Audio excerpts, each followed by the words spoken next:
আমাদের স্পষ্ট বার্তা, ৭১ এদেশের জনগণ ভারতের দাদাগিরি দেখার জন্য জীবন দেয় নাই, ঠিক কিনা? শাপলা চত্বরের মুসলমানেরা এদেশে ইসকনের সন্ত্রাসী কর্মকাণ্ড দেখার জন্য জীবন দেয় নাই। ২৪-এর গণ অভ্যুত্থানে এদেশের ছাত্র জনতা ইসকনের সন্ত্রাসী কর্মকাণ্ড দেখার জন্য জীবন দেয় নাই। বাংলাদেশ প্রধান উপদেষ্টাকে লক্ষ্য করে বলছি, অচিরেই অনতি বিলম্বে ইসকনকে বাংলার জমিনে নিষিদ্ধ ঘোষণা করতে হবে। মুসলমানদের দেশে সন্ত্রাসী হিন্দুত্ববাদী এই জঙ্গি ইসকনকে চলতে দেওয়া হবে না, চলতে পারে না। ইসকন যদি গৌর গোবিন্দের ভূমিকায় বাংলাদেশে মাঠ গরম করার চেষ্টা করে, আমরা শাহজালালের সিপাহসালার হয়ে সারা বাংলাদেশ উত্তপ্ত করে ফেলবো। আমাদের স্পষ্ট বার্তা, এদেশের মাটিতে কোন ইসকন সদস্য এই ইসকনের কার্যক্রম চালাতে পারবে না। 18 কোটি মুসলমান, এর ভিতরে অল্প কিছু ইসকন এসে আজকে আমাদের মাথার উপরে এমন করে বসেছে, ইসকনের বিরুদ্ধে কথা বললে তাদেরকেই পাগল সাব্যস্ত করা হয়।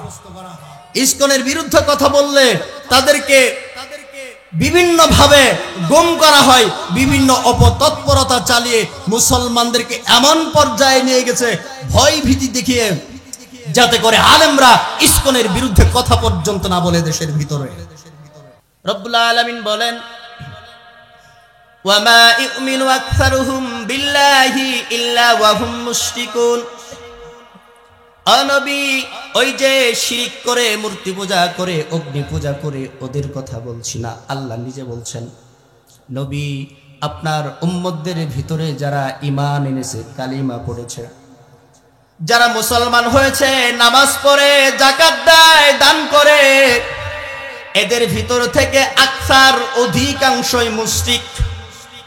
আল্লাহ নিজে বললেন, ওয়ামা ইউমিনু আকসারুহুম বিল্লাহি ইল্লা ওয়া হুম মুশরিকুন।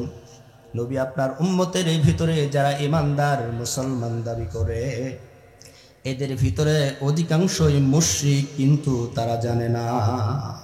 আল্লাহ তাআলা বলেছেন, ওয়ামা ইউমিনু আকসারুহুম, আকসার মানে অধিকাংশ, তার মানে শতকরা কমপক্ষে 51 জন আপনাকে মানতে হবে। যেহেতু আল্লাহ অধিকাংশ বলেছেন, কথা বুঝতেছেন? কথাগুলো আপনাকে খেয়াল করতে হবে, খেয়াল যদি না করেন আপনি বুঝতে পারবেন না। আল্লাহ তাআলা বলছেন অধিকাংশই মুশরিক। যারা মুশরিক এরা কাফের, যারা মুশরিক এরা কি? কাফের। যারা কাফের তারা মুশরিক হতে পারে, নাও হতে পারে, নাস্তিকও হতে পারে, কিন্তু প্রত্যেকটা মুশরিক কাফের। রব্বুল আলামিন বললেন, যারা ঈমানদার এদের ভিতর থেকে অধিকাংশই মুশরিক, অধিকাংশই মুশরিক। আপনি জানেন না আপনি সেই অধিকাংশের ভিতরে কিনা, ঠিক কিনা? আল্লাহ যে বললেন অধিকাংশ মুসলমানরা মুশরিক, কিন্তু আপনি জানেন না আপনি ওই অধিকাংশের ভিতরে না কমের ভিতরে। আপনি নামাজ পড়বেন, ওযু করলেন, ওযু করার পরে মসজিদ আসলেন, এরপরে আপনি মসজিদের ভিতরে এসে আপনি বমি করলেন, নামাজ পড়লেন, নামাজ হবে কেন? ওযু নষ্ট হয়ে গেছে। আপনি ওযু করলেন, এরপরে টয়লেট করলেন, এরপরে নামাজ পড়লেন, নামাজ হবে কেন? ওযু নষ্ট হয়ে গেছে। আপনি নামাজে দাঁড়ালেন, নামাজে দাঁড়িয়ে আপনার পকেটে কিছু মজা ছিল, খাবার চকলেট ছিল, ভাবলেন ইমাম সাহেব ছোরা পড়তেছে, আমি তো পিছনে দাঁড়িয়ে আছি, এইভাবে দাঁড়িয়ে আছি, মুখ বন্ধ করে চকলেটটা নিয়ে মুখে দিই। আপনি চকলেট খাচ্ছেন আর নামাজ পড়ছেন, নামাজ হবে কেন? নামাজ ভঙ্গের কারণ। ওযু ভঙ্গের 7টা কারণ আছে, একটা কারণ যদি ঘটে যায় আপনার ওযু শেষ। কথা বলেন। নামাজ ভঙ্গের 19টা কারণ আছে, নামাজে দাঁড়ানোর পরে ওই 19টার ভিতর থেকে একটা ঘটে গেলে আপনার নামাজ শেষ। 19টার সবটি ঘটতে হবে, একটা ঘটে গেলেই শেষ। ঈমান ভঙ্গের 10টা কারণ আছে, ঈমান ভঙ্গের 10টা কারণ আছে। যেই ব্যক্তি লা ইলাহা ইল্লাল্লাহ মুহাম্মাদুর রাসূলুল্লাহ পড়ে ঈমান আনয়ন করলো, এরপরে ওই ঈমান ভঙ্গের 10টা কারণের ভিতর থেকে কোন একটা কারণ কোন একটা মুহূর্তে যদি ঘটে যায়, তার ঈমান শেষ। কথা বুঝতেছেন? কথা বুঝতেছেন? আপনি বলেন, আপনার বয়স এখন 40, এই 40 বছর বয়সেও ওই 10টা ঈমান ভঙ্গের কারণের ভিতর থেকে একটা একটাও ঘটে নাই, আপনি আপনার বুকে হাত দিয়ে বলেন। আছেন কেউ বলতে পারবেন? বলেন কেউ পারবেন বলতে যে ওই 10টার ভিতর থেকে একটাও আপনার জীবনে ঘটে নাই? পারবেন বলতে? পারবেন? তাহলে আপনি কিভাবে বুঝবেন আপনার ঈমান আছে? বলেন আমাকে একটা যুক্তি দেখান যে হুজুর আমার ঈমান আছে আমি জানি। বলেন কিভাবে বুঝাবেন আপনি আমাকে? এই 10টা ঈমান ভঙ্গের কারণ, যেদিন আপনি কালিমা পড়েছেন সেদিন আপনার মুখস্থ করা উচিত ছিল। শুধু মুখস্থ নয়, অক্ষরে অক্ষরে আপনার একেবারে মাথার ভিতরে তুলে রাখা উচিত ছিল। আমি জানি, আমি বলছি এই 10টার ভিতর থেকে প্রতিদিন আপনার ভিতরে যাওয়া আসা করে, কিন্তু আপনি জানেন না, এই কারণে বুঝেন না আপনার ঈমান আছে কি নাই। আল্লাহ তাআলা এই দিকে লক্ষ্য করে বলছেন এই 10টার ভিতর থেকে আপনার জীবনে বারবার এগুলো আসে, বারবার ঘটে, কিন্তু আপনি জানেন না, এই কারণে মুশরিক হওয়ার পরেও, কাফের হওয়ার পরেও মুসলমান সমাজে আপনি বসবাস করছেন। ওযু করার পরে অজু ভঙ্গের কোন একটা কারণ ঘটে গেলে নামাজ আপনি পড়তে পারেন, কিন্তু সেই নামাজ আল্লাহ পর্যন্ত পৌঁছাবে না, ঠিক কিনা? নামাজে দাঁড়ানোর পরে নামাজ আপনি পড়তে পারেন, কিন্তু কোন একটা কারণ যদি ঘটে যায় নামাজ আল্লাহ কবুল করবেন না। ঈমান আনার পরে ঈমান ভঙ্গের 10টা কারণের ভিতরে থেকে কোন একটা কারণ যদি ঘটে যায়, এরপরে আপনি কুরবানি করতে পারেন, আপনি করতে পারেন, টাকা আছে করতে পারেন, কিন্তু আল্লাহ পর্যন্ত পৌঁছাবে না। আপনার টাকা আছে, হজ আপনি করতে পারেন, কিন্তু এই হজ আল্লাহ পর্যন্ত পৌঁছাবে না। আপনি মসজিদে যান, নামাজ পড়তে পারেন, দাড়ি রাখতে পারেন, যত ইবাদত আপনি দুনিয়ার জমিনে করবেন, একটা ইবাদত আল্লাহ পর্যন্ত পৌঁছাবে না হিন্দুদের মতো, কারণ আপনার ব্যাগের তলা নাই, ঈমানটাই যে নাই। আপনার জীবনে কত বড় ভুল করে বসে আছেন। আমি বলছি এখানে যারা আছেন অধিকাংশই মুশরিক এবং কাফের হয়ে আছেন, অধিকাংশই হয়ে আছেন, কিন্তু আপনি জানেন না, আপনি জানেন না আপনার ঈমানটা চলে গেছে। এই অবস্থায় কোটি কোটি মানুষ কবরে যায়, ঈমান হারা হয়ে যায়। আমরা তো মুসলিম সমাজে বাস করে এই কারণে দাফন কাফন করেই মাটি দিই। রব্বুল আলামিন এই জন্য নবীজিকে লক্ষ্য করে বললেন, ও নবী, ওয়ামা ইউমিনু আকসারুহুম বিল্লাহি ইল্লা ওয়া হুম মুশরিকুন, আপনার উম্মতের ভিতর থেকে অধিকাংশ মানুষ ঈমান আনার পরেও মুশরিক হয়ে আছে, কিন্তু এই মানুষগুলো বুঝতে পারে না। এটা কেন হয়? এটা কেন হয়? আপনি যদি আলেমদেরকে জিজ্ঞেস করেন তারা জানে, আপনি জানেন না কেন? যদি মাদ্রাসায় পড়তেন, কোরআন হাদিসের জ্ঞান আপনার থাকতো, এই ভুলটা আপনার হতো। কথা বলেন, এই ভুলটা আপনার হতো। আপনি কত বড় ভুলের ভিতরে পড়ে আছেন, আপনি কি বুঝতে পেরেছেন একটু হলেও? কথা বলেন, আপনি বুঝতে পারছেন না মনে হয়। কথা বলেন, বুঝতে পারছেন কিনা? এই ঈমান নষ্ট হয়ে গেলে, ঈমান চলে গেলে, ঈমান ভঙ্গ হয়ে গেলে সবচাইতে বড় যে ক্ষতিগুলা হয়, এর ভিতর থেকে 2টা ক্ষতির কথা বলি। একটা হচ্ছে আপনি অতীতে যত আমল করেছেন সমস্ত আমল নষ্ট হয়ে গেছে। যত ইবাদত আপনি করেছিলেন অতীতের সমস্ত ইবাদত নষ্ট হয়ে গেছে। 2 নাম্বার, আপনি যদি বিবাহিত হয়ে থাকেন আপনার স্ত্রী অটো তালাক হয়ে গেছে, আপনার স্ত্রী অটো তালাক হয়ে গেছে। এরপরে যদি সন্তান আসে, এগুলো অবৈধ সন্তান হচ্ছে পৃথিবীতে। আপনি কত ভুলের ভিতরে আছেন। ইসলামকে আপনি সহজ, ইসলাম সহজ, কিন্তু আপনারা যতটা সহজ মনে করেন এতটা সহজ আবার নয় ইসলাম। আপনি যতটা সহজ মনে করেন এতটা সহজ নয় ইসলাম। আপনি এইভাবে চলবেন, এইভাবে চলবেন, মারা যাবেন, জানাজা করে কবর দিবে আপনার ছেলে, মসজিদের ইমাম সাহেবকে দাওয়াত করবেন, সপ্তাহে সপ্তাহে খতম পড়াবে, দাওয়াত খাওয়াবে, দোয়া করাবে, আপনি জান্নাতে চলে যাবেন। এত সহজ নয় ইসলাম। আপনি যতটা সহজ মনে করেন এতটা না। ইসলামের যে বিধানগুলো আল্লাহ দিয়েছে আপনি জানেনই না। আজকের ফজর থেকে নিয়ে এই পর্যন্ত আপনার উপরে আল্লাহর পক্ষ থেকে কতগুলো আদেশ ছিল আপনি জানেন না। অনেকেই হয়তো এমন আছে দাড়ি রাখছে, 5 ওয়াক্ত নামাজটা পড়ে, ও মনে করে আমি ঠিকঠাক। আপনি ঠিকঠাক না, এরকম আরো অসংখ্য বিধান প্রতিদিন আপনার উপরে ছিল, কিন্তু আপনি জানেন না যে আপনার উপরে কি কি বিধান ছিল, এই জন্য আপনি পালন করেন না।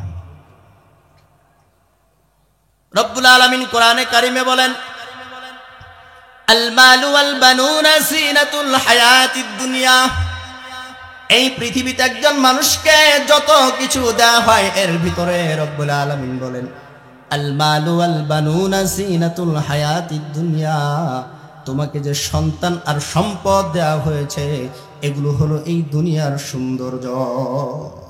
সন্তান আর সম্পদ এগুলো কার দেওয়া? কথা বলেন। আল্লাহর দেওয়া। আপনার সৌন্দর্য, আপনার সন্তান আছে, এই কারণে আপনি বুঝতে পারছেন না, টের পাচ্ছেন না সন্তানের মূল্য কত। যাদের সন্তান নেই, বয়স 80-70 পার হয়ে গেছে, জিজ্ঞেস করেন কোটি টাকার মালিক হলেও ঘরের ভিতরে যখন ঢুকে শান্তি পায় না, অন্তরের ভিতরে শান্তি পায় না, অন্তরটা ঘা ঘা করে এই সম্পদগুলো কার জন্য রেখে যাব আমি। ওকে গিয়ে জিজ্ঞেস করেন যদি অফার দেওয়া হয় 1 কোটি টাকা দান করতে হবে তাহলে তোমার সন্তান হবে, ও তাই রাজি হবে। সন্তান কত বড় নিয়ামত আপনি বুঝেন না, আপনার আছে এই কারণে। রব্বুল আলামিন বললেন নবীজিকে লক্ষ্য করে ফাআম্মাল ইনসানু ইযা মাবতালাহু রাব্বুহু ফাআকরামাহু ওয়া নাআমা। আল্লাহ বলেন নবী, মানুষকে সন্তান দেওয়া হয়, মানুষকে সম্পদ দেওয়া হয়, মানুষকে সম্পদ দেওয়া হয়, সম্মান দেওয়া হয় পরীক্ষা করার জন্য। মানুষকে নিয়ামত দেওয়া হয়, মানুষকে সম্মান দেওয়া হয় পরীক্ষা করার জন্য।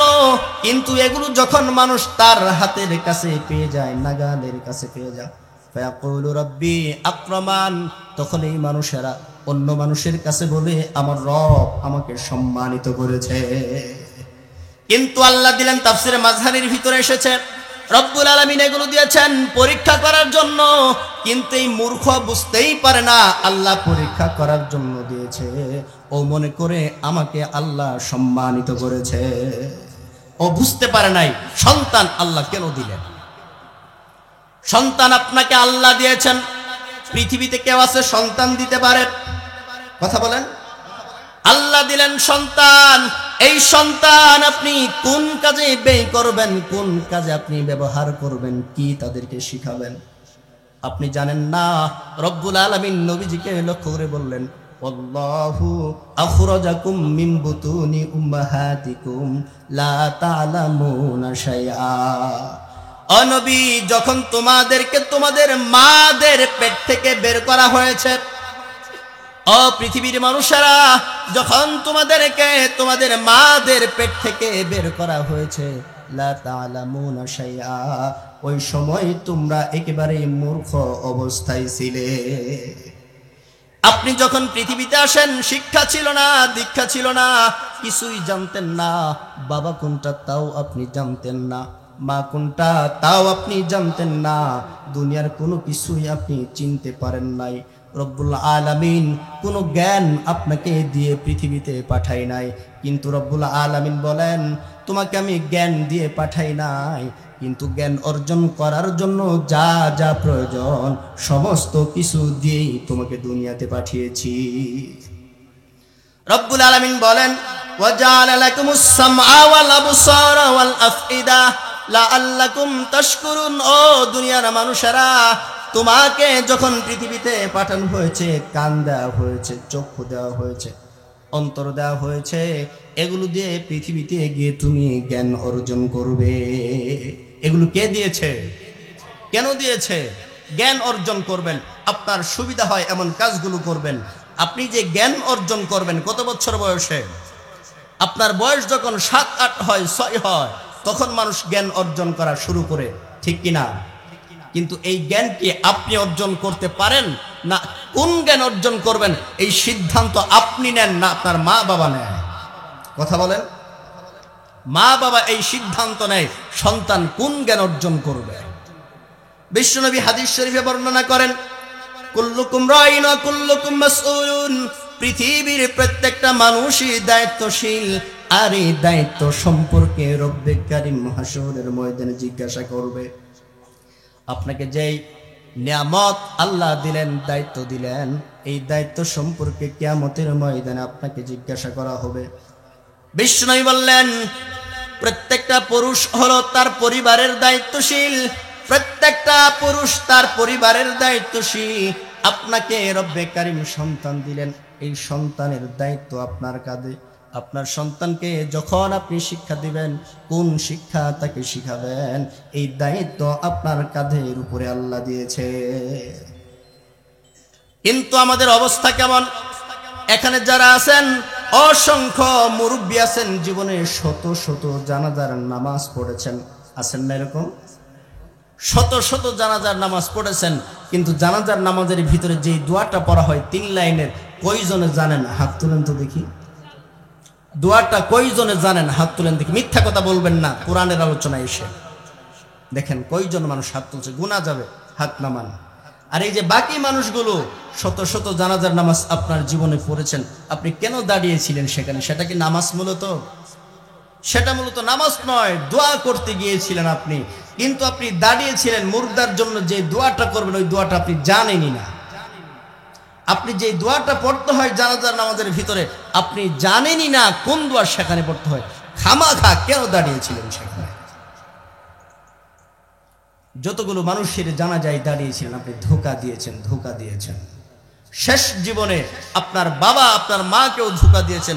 তারা মৃত লাশ হয়ে সামনে শুয়েছিল, আপনি জিন্দা লাশ হয়ে তাদের সামনে দাঁড়িয়েছিলেন। তারাও কিছু পড়তে পারে নাই, আপনিও কিছু পড়তে পারেন নাই।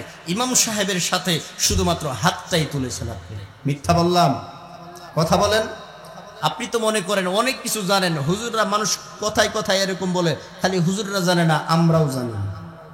হুজুরদের সাথে বইসেন, কয়টা জানেন তখন বোঝা যাবে। আপনার বয়স এই পরিমাণ হয়ে গেল, অথচ জানাজার নামাজের দোয়াটাও আপনি শিখতে পারেন নাই। এই দোষ শুধুমাত্র আপনার না, আপনার বাবার ছিল। আপনার বয়স যখন 7, স্কুলে পড়তে হবে, ইংরেজি শিখতে হবে, ডাক্তার হতে হবে, ইঞ্জিনিয়ার হতে হবে, এই সিদ্ধান্ত আপনি গ্রহণ করতে পারেন নাই। আপনার বাবা এই সিদ্ধান্ত গ্রহণ করে ওই প্রতিষ্ঠানে আপনাকে ভর্তি করেছিল, যার ফলে আপনি কিছুই শিখতে পারেন নাই। একই ভুল আপনিও করেছেন আপনার ছেলের সাথে। আপনার ছেলের বয়স যখন 6-7, আপনি তাকে উচ্চ শিক্ষায় শিক্ষিত করার জন্য শিক্ষা প্রতিষ্ঠানে ভর্তি করেছেন। ও কোরআন পড়তে পারে না, হাদিস পড়তে পারে না, নামাজ পড়তে পারে না। আপনারা মনে করেন যারা নামাজ পড়েন নামাজ হয়? নামাজ ভঙ্গের যে 19টা কারণ, এর ভিতরে 1 নম্বরে হচ্ছে অশুদ্ধ করা।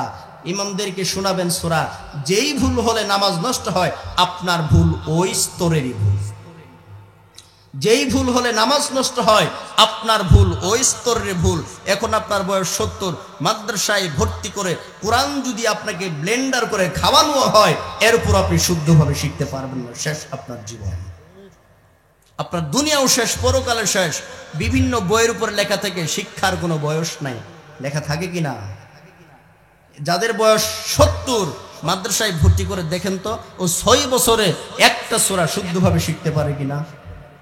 6 বছর ফজরের পরে মসজিদে আয়াতুল কুরসি পড়িয়েছি, একটা মুসল্লিকেও শিখাইতে পারি না। আপনি কিভাবে শিখবেন? শিক্ষার বয়স আছে, অথচ 10 বছরের একটা বাচ্চাকে 5 দিন শিখালেও শিখতে পারবে। আপনার দুনিয়াটাও শেষ, আপনার পরকালটাও শেষ, কিন্তু আপনি বুঝতেই পারেন নাই কোন ফাঁকে ফাঁকে আপনার জীবনটা চলে গেছে। আপনি বুঝতেই পারেন নাই আপনার জীবনে কি কি ভুল ছিল, যার কারণে আপনার ইমানও নাই, আপনার আমলও নাই। আপনি বুঝতেই পারেন নাই। ওই 10টা ইমান ভঙ্গের কারণের ভিতর থেকে 2-1টা কারণ আজকে তুলে ধরবো আপনাদের সামনে, বুঝতে পারবেন আপনার জীবনে কি আপনি করেছেন। আমাদের দেশে কিছু মানুষ আছে, বিভিন্ন সময় যখন কোরআন হাদিসের কথা বলি মাহফিলে, তারা বলে হুজুর রাজনীতির কথা বলবেন না। আছে কিনা বলেন? আছে কিনা? অসংখ্য আছে। তারা মনে করে কোরআনের সাথে রাজনীতির সম্পর্ক, কথা বলেন, কোরআনের সাথে রাজনীতির সম্পর্ক। আজকে কোরআন থেকে দেখাবো কোরআনের ভিতরে রাজনীতি শব্দটাই আছে। কোরআনের ভিতরে রাজনীতি শব্দটাই আছে। আল্লাহ তাআলা বলছেন সূরা বাকারার 30 নম্বর আয়াত, ওয়াইদ ক্বালা রাব্বুকা লিল মালাইকাতি ইন্নী জাইলুন ফিল আরদি খলিফা। আল্লাহ যখন ফেরেশতাদেরকে বললেন, ইন্নী অবশ্যই আমি, জাইলুন বানাবো, ফিল আরদি পৃথিবীতে, খলিফা। আল্লাহ বললেন আমি পৃথিবীতে খলিফা বানাবো। কি বানাবো? কথা বলেন। আল্লাহ বললেন আমি পৃথিবীতে খলিফা বানাবো। এখন বুঝেন খলিফা কাকে বলে, খলিফা অর্থ কি? খলিফা আরবি শব্দ। আল্লাহ বললেন ও নবী, ফেরেশতাদেরকে লক্ষ্য করে বললেন, ও ফেরেশতারা, আমি পৃথিবীতে খলিফা বানাবো। আমাদের বাংলাদেশে সংসদ ভবনে যারা বসে তাদেরকে কি বলা হয় দেখেন, এক নাম্বার তারা সংসদ সদস্য, ঠিক কিনা? যারা সংসদে বসে দেশ পরিচালনা করে তাদেরকে আমরা সংসদ সদস্য বলি। 2 নাম্বার তাদেরকে আমরা প্রতিনিধি বলি। কথা বলেন, তারা জনগণের প্রতিনিধি না। 3 নাম্বার তাদেরকে আমরা রাষ্ট্র পরিচালক বলি। রাষ্ট্র পরিচালনা করে এই যে খলিফা শব্দের অর্থ এই 3টাই, প্রত্যেকটা বাংলা কোরআনের ভিতরে আপনি দেখবেন প্রতিনিধি লেখা আছে। যার মানে সংসদে যারা বসে তারাও প্রতিনিধি, ঠিক কিনা? সংসদে যারা বসে তারা প্রতিনিধি, তারা রাষ্ট্র পরিচালক, তারা সংসদ সদস্য, কিন্তু তারা রাজনীতির সাথে সম্পৃক্ত না, ঠিক কিনা?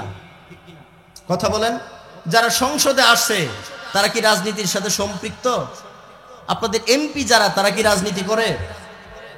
কথা বলেন, রাজনীতি ছাড়া কেউ এমপি হতে পারে? কথা বলেন, রাজনীতি ছাড়া কেউ প্রতিনিধি সংসদে বসতে পারবে? আল্লাহ বললেন আমি পৃথিবীতে খলিফা প্রতিনিধি বানাবো। সংসদে যারা বসে তারাই প্রতিনিধি। প্রতিনিধি মানে রাজনীতিবিদ। তার মানে আল্লাহ বললেন আমি পৃথিবীতে খলিফা বানাবো, প্রতিনিধি বানাবো, আর এই প্রতিনিধি মানেও রাজনীতিবিদ। দ্বিতীয় অর্থ আল্লাহ নিজে সূরা সদের 26 নম্বর আয়াতে খলিফা শব্দের অনুবাদ করেছেন। আল্লাহ রাব্বুল আলামিন বলেন ইয়া দাউদু ইন্না জাআলনাকা খলিফাতান ফিল আরদি ফাহকুম বাইনান নাস বিল হক। আল্লাহ বললেন ও দাউদ, আমি তোমাকে পৃথিবীতে খলিফা বানিয়েছি যাতে করে তুমি মানুষের ভিতরে ন্যায় বিচার প্রতিষ্ঠা করতে পারো। তার নাম দাউদ, কিন্তু আল্লাহ তাকে খলিফা বানিয়েছেন কেন? যাতে করে তিনি মানুষের ভিতরে ন্যায় বিচার প্রতিষ্ঠা করতে পারে। আমি ন্যায় বিচার প্রতিষ্ঠা করতে পারবো? কথা বলেন, ন্যায় বিচার বিচার করে কে? যারা ক্ষমতায় থাকে তারা, ঠিক কিনা? আল্লাহ বললেন দাউদ আমি তোমাকে বিচারক বানিয়েছি, আমি তোমাকে প্রতিনিধি বানিয়েছি, আমি তোমাকে রাজনীতিবিদ বানিয়েছি, আমি তোমাকে রাষ্ট্রের পরিচালক বানিয়েছি, রাষ্ট্র চালাবে তুমি। কোরআনের ভিতরে রব্বুল আলামিন একাধিক জায়গায় রাজনীতি শব্দের ব্যবহার করেছেন। আমাদের দেশে অনেক মানুষ আছে যারা বলে কোরআনের সাথে রাজনীতির সম্পর্ক নাই। বলেন তাহলে রাজনীতি যে কোরআনে আছে এটাকে অস্বীকার করা হলো কিনা? অস্বীকার করা হলো কিনা? যারা বলে কোরআনের সাথে রাজনীতির সম্পর্ক নাই, এই কথা বলা যেমন কোরআনের সাথে নামাজের সম্পর্ক নাই, এই কথা বলাও তেমন। কোরআনের সাথে রাজনীতির সম্পর্ক নাই এই কথা বলা যেমন কোরআনের সাথে রোজার সম্পর্ক নাই, এই কথা বলাও ঠিক তেমন। যারা বলবে কোরআনের সাথে নামাজের সম্পর্ক নাই, ঈমান থাকবে? ঈমান থাকবে? অসংখ্য মানুষ কোরআন থেকে রাজনীতিকে আলাদা করতে গিয়ে নিজেরা কাফের হয়ে আছে, কিন্তু বুঝতে পারে নাই। কোরআন থেকে রাজনীতিকে আলাদা করতে গিয়ে কাফের হয়ে আছে, কিন্তু তারা বুঝতে পারে নাই। আরেকটু বুঝি, আপনাদের মাথাটা আরো খুলবে। রাজনীতি শব্দের অর্থ কি জানেন? কেউ বলতে পারবেন দাঁড়িয়ে? রাজনীতি বলতে কি বুঝায়? কেউ দাঁড়িয়ে বলতে পারবেন? এটা তো বাংলা শব্দ, কেউ বলতে পারবেন? আমি বলি তাহলে। রাজনীতি 2টা শব্দ, একটা হচ্ছে রাজ আর একটা নীতি। রাজ শব্দটা নেওয়া হয়েছে রাজ্য থেকে, গুগলে সার্চ দেন, হাতে হাতে মোবাইল ব্যাখ্যা পেয়ে যাবেন। আর নীতি মানে নিয়ম কানুন, রাজনীতি মানে রাজ্য পরিচালনা করার নিয়ম কানুন। যেই নীতিতে দেশ চলে সংক্ষেপে তাকে রাজনীতি বলা হয়। যেই নীতিতে দেশ চলে সেই নীতিকে সংক্ষেপে কি বলা হয়? রাজনীতি বলা হয়। এবার দেখেন কোরআনের ভিতরে দেশ পরিচালনা করার নীতিমালা আছে কিনা? আপনাদের ভিতরে কেউ চুরি করলো, তাকে ধরে 6 মাসের জেল দিল, এটা কি রাষ্ট্রের নিয়ম না? এটাই মূলত রাজনীতি, রাজ্য পরিচালনা করার নীতি। আমাদের দেশে যারা রাজনীতি করে এদের ভিতরে অধিকাংশ রাজনীতি মানেই বুঝে না। রাজনীতি মানেই বুঝে না। রাজনীতি তো করে শুধুমাত্র ধান্দা, ঠিক কিনা? শুধুমাত্র ধান্দা, পকেট আর পেট, এই তো চিন্তা। এর বাইরে কিছু আছে? ওরা রাজনীতি বুঝেই না, অথচ এটা নিয়ে লাফালাফি। ওরা মনে করে হুজুরেরা রাজনীতি বুঝে না, তাই বলে না? ওরা মনে করে হুজুরের রাজনীতি বলে না, কিন্তু রাজনীতি শুধুমাত্র হুজুরেরাই বুঝে, এই কথাই ঠিক, ওরাই বুঝে না।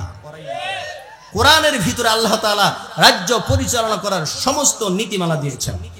রাসূল সাল্লাল্লাহু আলাইহি সাল্লাম রাষ্ট্র পরিচালক ছিলেন 10 বছর। কয় বছর?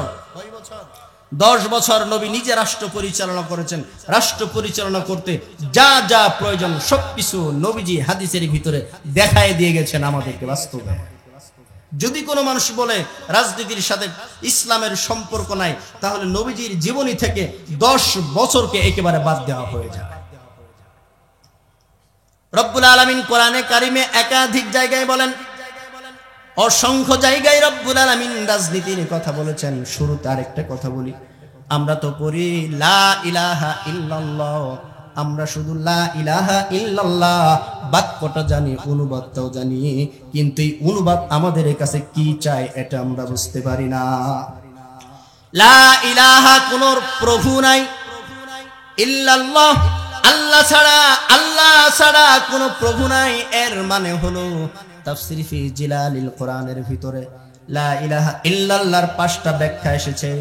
এর ভিতরে 1 নাম্বার ব্যাখ্যা হলো এই কালিমা দ্বারাই রব্বে কারিম আমাদের কাছে চান তোমাদের রিজিক আমি দেই, তোমাদের দেশ পরিচালনা করার নীতিও শুধুমাত্র আমি আল্লাহই দিব, তোমাদেরকে খাবার আমি আল্লাহ দেই। সুতরাং তোমরা পৃথিবীতে যেই নিয়মের আনুগত্য করবে, যেই নিয়মের অনুসরণ করবে, যে আইন তোমরা মানবে, ওই আইন দেওয়ার অধিকার শুধুমাত্র আমি আল্লাহ।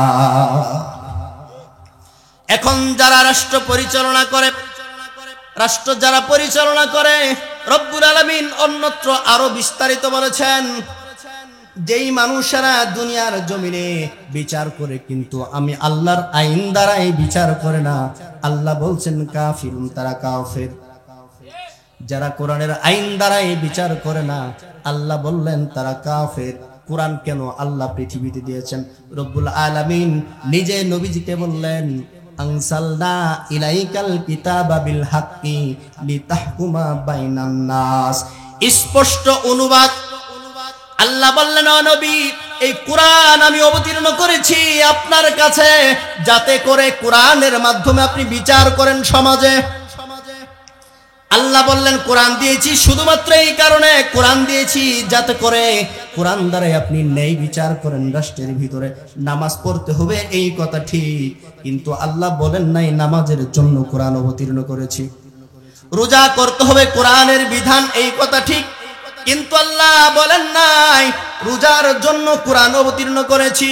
হজ করতে হবে এই কথা ঠিক, কিন্তু আল্লাহ বলেন নাই হজ করার জন্য কোরআন অবতীর্ণ করেছি। কিন্তু আল্লাহ বলেছেন লি তাহকুমা বাইনান নাস, কোরআন অবতীর্ণ করেছি যাতে করে কোরআনের মাধ্যমে আপনি দেশটাকে পরিচালনা করতে পারেন। রাজনীতির কথা নাই কোরআনে? কথা বলেন, কথাগুলো ভালো করে বুঝবেন। আপনাদের মাথার ভিতরে এমন ভাবে ওই দলের লোকেরা বুঝাবার চেষ্টা করে যাতে আপনাদেরকে ইসলামিক রাজনীতি থেকে একেবারে ভিন্ন করা যায়, আপনাদেরকে ইসলামিক রাজনীতি থেকে একেবারে আলাদা করার অপচেষ্টা চলছে কিনা বাংলাদেশে? কথা বলেন, চলছে কিনা? 2-1 দিন আগে একজন নেতা বক্তব্য দিয়েছেন আমরা মদিনার সনদে দেশ চালাবো। দেখেছেন কেউ নিউজ? একজন বলেছেন মদিনার সনদে দেশ চালাবো। কথার সুরটা আমাদের কাছে চিনা চিনা লাগে। এর আগেও খুনি হাসিনা বলেছিল মদিনার সনদে দেশ চালাবো ক্ষমতায় গেলে। খুনি হাসিনাও এই কথা বলেছিল, কিন্তু খুনি হাসিনা এই কথা বলে যখন ক্ষমতায় আসলো, ক্ষমতায় আসার পরে যেই সমস্ত আলেমরা মদিনার সনদের কথা কোরআন হাদিস থেকে ব্যাখ্যা করত, তুলে ধরতো, হাসিনা ওই আলেমদেরকে জেলখানায় ভরতো। ধোঁকা দিয়ে বোকা বানিয়ে ক্ষমতায় আসে, ক্ষমতায় যাওয়ার পরে ইসলাম আর মুসলমানদেরকে দূরে ছুড়ে মারে। ইসলাম কেউ পছন্দ করে না, মুসলমানদের কেউ পছন্দ করে না, আলেমদেরকে তো পছন্দ করতেই পারে না। কিন্তু এবার দেখেন আপনাদের ইমানের গতিটা কেমন, আপনাদের ইমানের গতিটা কেমন। যেই সমস্ত মানুষেরা সংসদে বসে আইন লেখে, যেই সমস্ত মানুষেরা সংসদে বসে আইন লেখে, আইন দেওয়ার অধিকার একমাত্র কার ছিল? আইন দেওয়ার অধিকার একমাত্র আল্লাহর ছিল।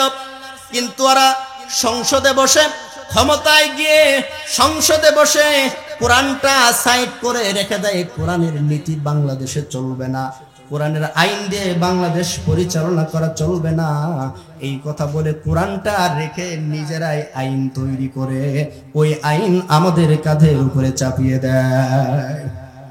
কথা বলেন, যে আইনে বাংলাদেশ চলছে এই আইনগুলো কাদের? মানুষের লেখা কিনা? কথা বলেন, মানুষের তৈরি করা কিনা? মানুষের তৈরি করা আইন। আইন আবার কোরআনের হই কিনা দুই একটা উদাহরণ দেই যেটা আপনাদের মাথায় আছে। রব্বুল আলামিন কোরআনে কারিমে বলেছেন, আস-সারিকু ওয়াস-সারিকাতু ফাকতাউ আইদিয়াহুমা, যখন তোমাদের ভিতরে কেউ চুরি করবে শাস্তি হলো তার হাত কেটে দিবা। আইন কার? বাংলাদেশে কেউ চুরি করে না, ধরা পড়ে না, শাস্তি হয় না? শাস্তি হয়। চুরি করে ধরাও পড়ে, শাস্তিও হয়, কিন্তু 6 মাসের জেল আর 2 লক্ষ টাকা জরিমানা। আল্লাহ তো বললেন যারা চুরি করবে তাদের শাস্তি হাত কেটে দিতে হবে। কে তুমি? কোথায় থেকে এসেছ? মুসলমানদের ভোটে ক্ষমতায় গিয়ে সংসদে বসে আল্লাহর আইন বাদ দিয়ে নিজে আইন তৈরি করলা। চুরি করলে হাত কাটা যাবে না, 2 লক্ষ টাকা জরিমানা করতে হবে। রব্বুল আলামিন কোরআনে কারিমে বলেছেন, আস-সানিয়াতু ওয়াস-সানি ফাজলিদু কুল্লা ওয়াহিদিন মিনহুমা, তোমাদের ভিতরে ছেলে হোক মেয়ে হোক যদি তারা বেবিচার করে ধরা পড়ে তাদের শাস্তি হলো গলা পর্যন্ত মাটির নিচে পুঁতে পাথর দিয়ে ঢেলায় ঢালায় মৃত্যুদণ্ড দিবে। বাংলাদেশে কি এমন মানুষ নাই বেবিচার করেছে, ধর্ষণ করেছে, ধরা পড়েছে? কথা বলেন। কিন্তু তাদেরকে গলা পর্যন্ত মাটির নিচে পুঁতে পাথর দিয়ে ঢেলায় ঢেলায় শাস্তি দেওয়া হয় নাই, ওদেরকে শাস্তি দেওয়া হয়েছে 6 মাসের জেল। আল্লাহ তো বললেন কোরআনে কারিমের ভিতরে, জানা করলে গলা পর্যন্ত মাটির নিচে পুঁতে তাদেরকে পাথর মারবে। কিন্তু তুমি কে? মুসলমানদের ভোটে ক্ষমতায় গিয়ে সংসদে বসে আল্লাহর আইন পরিবর্তন করে নিজেই আইন তৈরি করলা, 6 মাসের জেল। ও মুসলমান, ভালো করে বুঝো, তুমি যাদেরকে ভোট দাও তোমার ভোটের পাওয়ারে ক্ষমতায় গিয়ে কোরআনের আইন পরিবর্তন করে ওই আইন দিয়ে তারা মানুষকে চালায়। তারা নিজেরা একা একা সংসদে যেতে পারে নাই, আপনার ভোটের কারণে গিয়েছে, আপনার সমর্থন পেয়ে গিয়েছে। ওই কোরআনের আইন পরিবর্তন করার পিছনে আপনার ভোটটা সবচাইতে বেশি কাজ করেছে। এই কারণে ওই মুশরিকদেরকে সহযোগিতা করার কারণে আপনিও মুশরিক, ওই মুশরিকদেরকে কাফেরদেরকে সহযোগিতা করার কারণে আপনিও কাফের। নবী কোরআনে কারীম থেকে আমাদেরকে জানিয়ে দিলেন, ওয়ামা ইউমিনু আকসারুহুম বিল্লাহি ইল্লা ওয়া হুম মুশরিকুন। বর্তমানে যে রাজনীতি চলছে এটার নাম হচ্ছে গণতন্ত্রের রাজনীতি। যারা শিক্ষিত তারা বুঝবেন এটা কিসের রাজনীতি। কথা বলেন, গণতন্ত্রের রাজনীতি। গণতন্ত্র মানে হচ্ছে আল্লাহর আইন না, মানুষের আইন, মানুষের তন্ত্র। গণ মানে মানুষ আর তন্ত্র মানে নীতিমালা। মানুষের নীতিমালায় দেশ চলবে, ইসলামের আইনে চলবে না। এই গণতন্ত্রের রাজনীতি যারা করে, গণতন্ত্রের রাজনীতিকে যারা উত্তম মনে করে, একেবারে কোরআনের স্পষ্ট কথা, এরা কাফের, এরা কাফের। আপনি অতীতে যত দিন গণতন্ত্রকে সমর্থন করেছেন, উত্তম মনে করেছেন, তাদের জন্য গলা ফাটিয়ে সারা রাত স্লোগান দিয়েছেন, ওদের সহযোগী হয়েছেন, আপনার ঈমানটা তখনই চলে গেছে। আপনার ঈমানটা তখনই চলে গেছে, কিন্তু আপনি বুঝতে পারেন নাই। এখনো ওই ঘুরের ভিতরে আপনি বসে আছেন, এখনো ওই ঘুরের ভিতরে আপনি বসে আছেন, আপনি বুঝতে পারেন নাই। অথচ রব্বুল আলামিন এগুলো দিলেন মুসলমানদের জন্য। আজকে কেউ যদি নামাজকে পরিবর্তন করে আপনি মানবেন, নামাজের ভিতরে প্রতি রাকাতে সেজদা কয়টা? প্রতি রাকাতে সেজদা 2টা। কেউ যদি বলে একটা, আপনি মানবেন। তাহলে যখন এটা কোরআনের বিধান এই জন্য আপনি মানবেন না, তাহলে চুরি করলে হাত কাটতে হবে, এটাও তো কোরআনের বিধান। এটাকে পরিবর্তন করলো, আপনি কি করে মানলেন?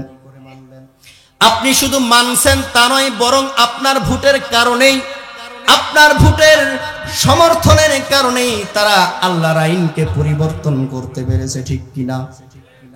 আজকে যদি বাংলার সমস্ত মুসলমানরা আওয়াজ তোলে গণতন্ত্র চাই না, ইসলামের রাজনীতি চাই, ইসলাম প্রতিষ্ঠিত হবে, ঠিক কিনা? কিন্তু আপনি তো চান না। কেন চান না?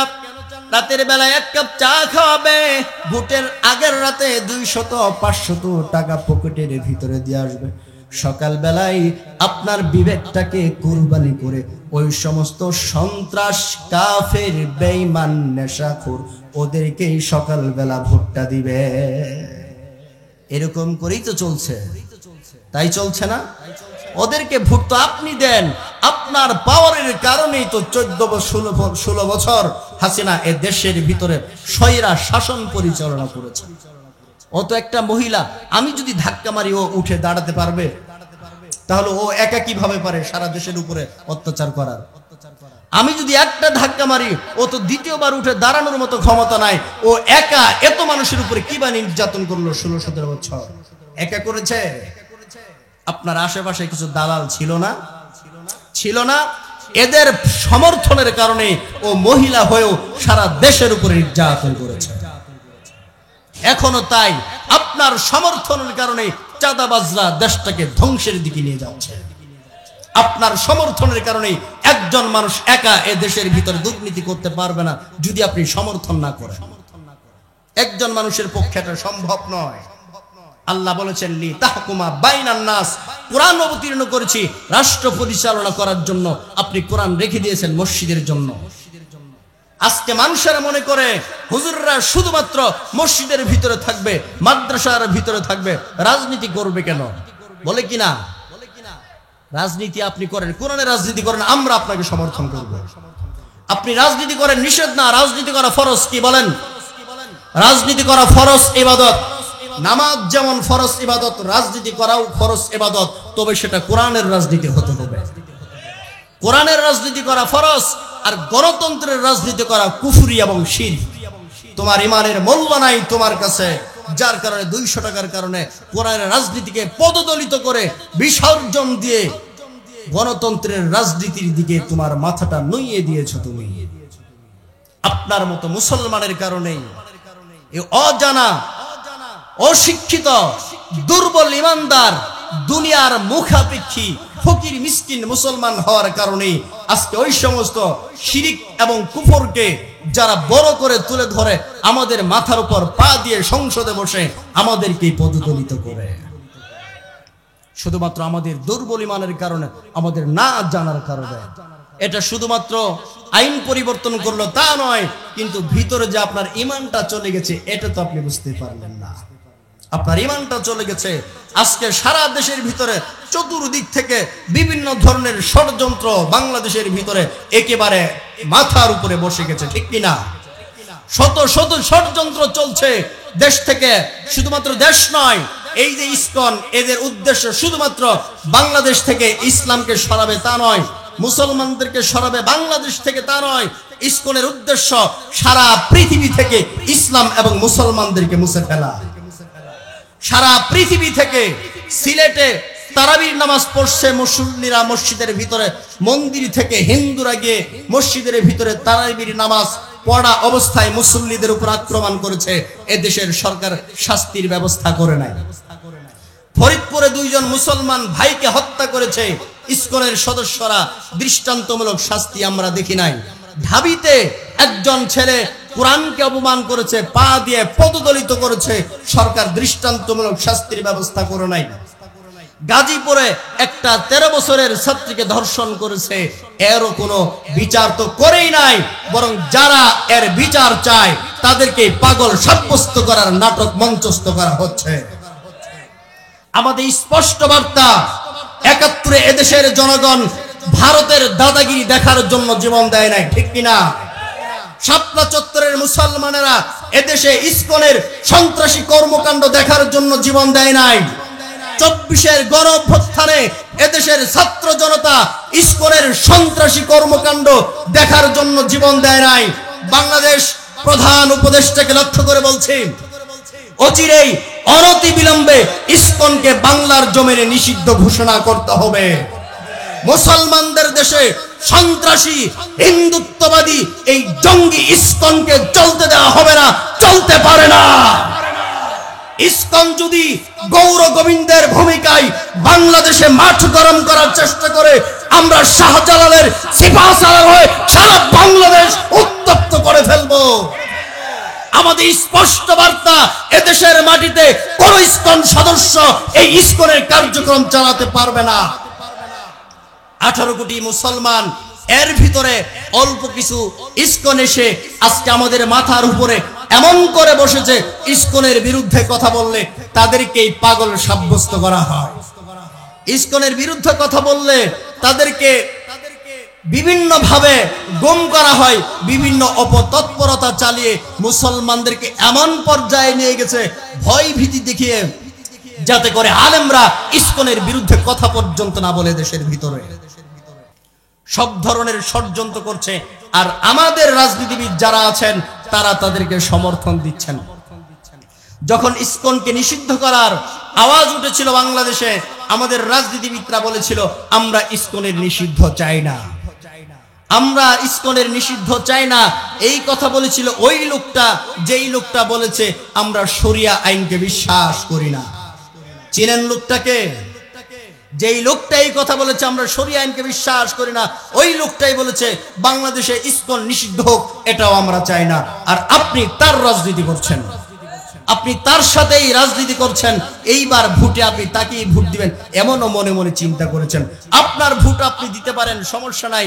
সমস্যার কথাটা আমি বললাম, আপনার ঈমান চলে যেতে পারে, শিরক হতে পারে, কুফর হতে পারে। যদি পরকালকে আপনি হারাতে চান, আল্লাহর সাথে গাদ্দারি করতে চান, মুসলমানদের তো এমন হওয়া উচিত ছিল আমার জীবন চলে যেতে পারে, শিরক কুফরের কাছে মাথা নত করব না।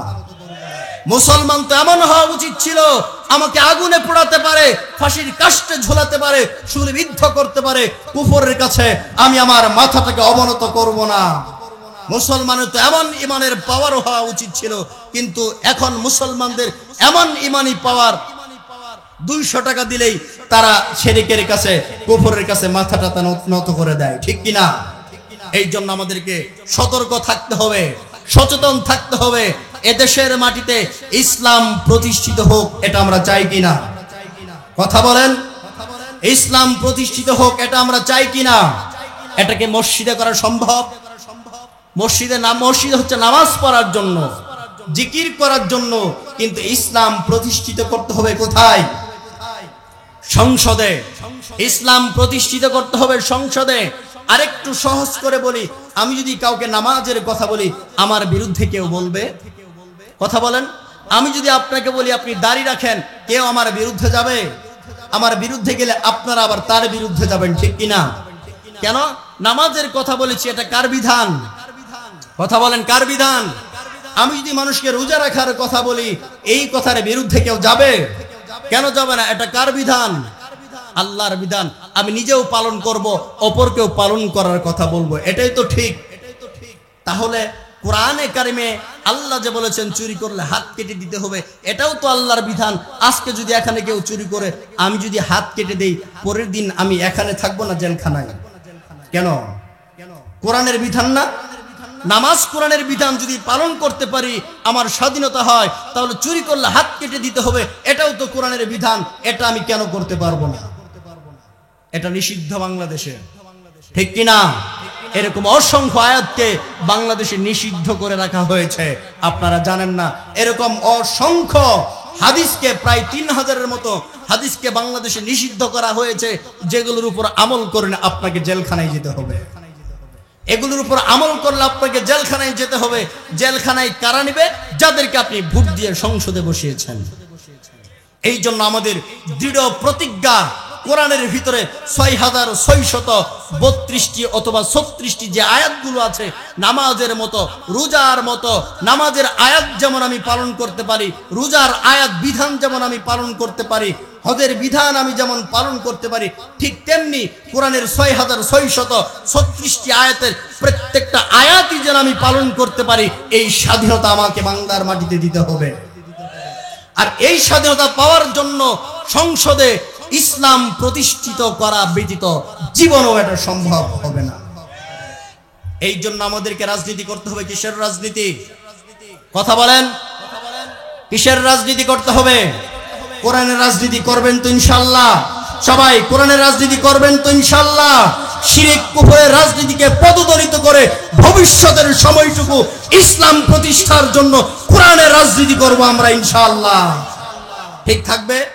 মনে থাকবে? এটা কি আমি কারো পক্ষে বললাম, কারো বিরুদ্ধে বললাম? কোরআনের পক্ষে ছিল না কথাগুলি? আমি কি আমার কোরআনের পক্ষে কথা বলতে পারবো না? কথা বলেন। আপনারাও বলবেন ইনশাআল্লাহ। সমস্ত মুসলমানকে, যে যেই দলেরই হোক, তারাও তো মুসলমান, ঠিক কিনা? আমরা তাদেরকেও আহ্বান করি, তোমাদেরকেও ডাকি, আসো রাজনীতি করো, ভালো কথা, কোরআনের রাজনীতি করো। আমরা তোমাদেরকে নেতা বানাবো। আমাদের নেতা হওয়ার কোনো শখ নাই, আমাদের সংসদে যেতে হবে এরকম শখ বিন্দু মাত্র নাই। তোমাদেরকেই সংসদে বসাবো, তোমরাই রাষ্ট্র পরিচালনা করো, তবে সেটা যদি কোরআন দিয়ে করো, আমরা তোমাদেরকে নেতা মানবো। আমরা তোমাদের বিরুদ্ধে নয়, আমরা গণতন্ত্রের বিরুদ্ধে। আমরা তোমাদের বিরুদ্ধে নয়, আমরা কোরআন সাংঘর্ষিক আইনের বিরুদ্ধে। আমরা কারো পক্ষে নয়, আমরা কোরআনের পক্ষে। আল্লাহ তাআলা আমাদেরকে আমল করার তৌফিক দান করুন। ওয়া আখিরু দাওয়ানা আনিল হামদুলিল্লাহি রাব্বিল আলামিন। আসসালামু আলাইকুম ওয়া রাহমাতুল্লাহ।